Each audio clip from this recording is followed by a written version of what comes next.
मोठा दौरा तुमचा सुरू आहे, चर्चा अशी आहे की निवडणूक तुम्ही लढवणार?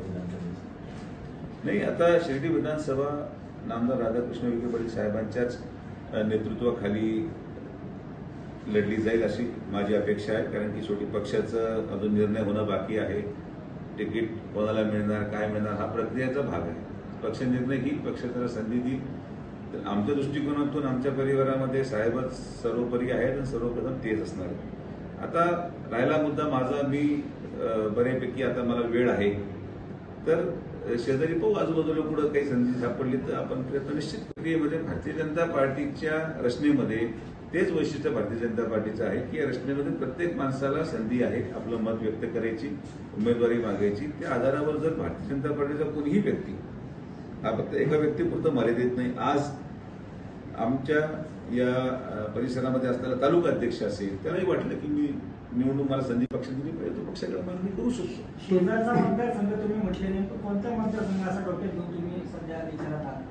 आणि आता इकडे श्रीरामपूर आहे, तिथं राखीव आहे, तर तिकडे शिवेला रावरी आहे, तिकडे संगमनेर आहे. कोपरगावला अगोदरच एवढं क्लिष्ट वातावरण आहे, त्याच्यामध्ये आपण जाण्यापेक्षा जिथं जिथं थोडं कार्यकर्त्यांना वाटत असेल की शेवटी मी कोणावर लादत नाही स्वतःला, पण आता कदाचित वाटलं एखाद्या तालुक्याला की तुम्ही जर पाहिली बऱ्याच तालुक्यांची रचना अशी आहे की तिथं कार्यकर्त्यांमध्ये एकमत होत नाही की नेमकी कोणाला द्यावं. कधी कधी 4-4 लोक असतात, 3-3 लोक असतात. तर तिथं जर समन्वय झाला नाही तर मग मी त्यांना विनंती केली की तुमचा समन्वय होत नसेल आणि मी तुम्हाला चालत असेल. शेवटी आता मी सुशिक्षित माणूस या नात्याने माझं काम अर्ज करण्याचं आहे. मी अर्ज करतो, अर्ज केल्यावर तो स्वीकारला जावा न जावा हे स्थानिक लोकांचा प्रश्न आहे. तर मी अर्ज दोन्हीकडे करून ठेवतो, दोन्हीकडून कुठेही मला संधी मिळाली. जसं भाजपमध्ये तुम्हाला मागण्याचा अधिकार आहे, तसं जर आता राहुरीमध्ये कर्डिले साहेब आमचे तिथं आहेत, मग तिथं सत्यजित कदमनी देखील काल इच्छा व्यक्त केली पेपरच्या माध्यमातून असलं. तर मी देखील पक्षाला आमचे जे काही आजूबाजूचे पुढे मतदारसंघ जिथं समजा असा वाद झाला की सत्यजित कदम की कर्डिले साहेब आणि तो वाद सुटत नसेल तर मी आहे.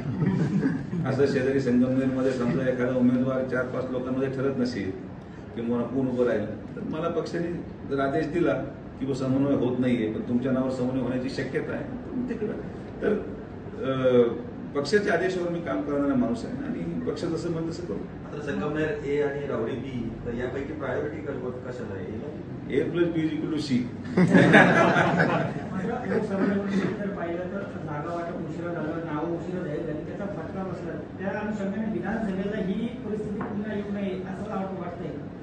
मला असं वाटतं की बरीचशी चर्चा ही मीडियासमोर होत नाहीये. बरीचशी चर्चा बंद दारी आड झालेली आहे. बऱ्याचशा चर्चा होऊन गेल्यात, बऱ्याचशा चर्चा झाल्यानंतरच मी आज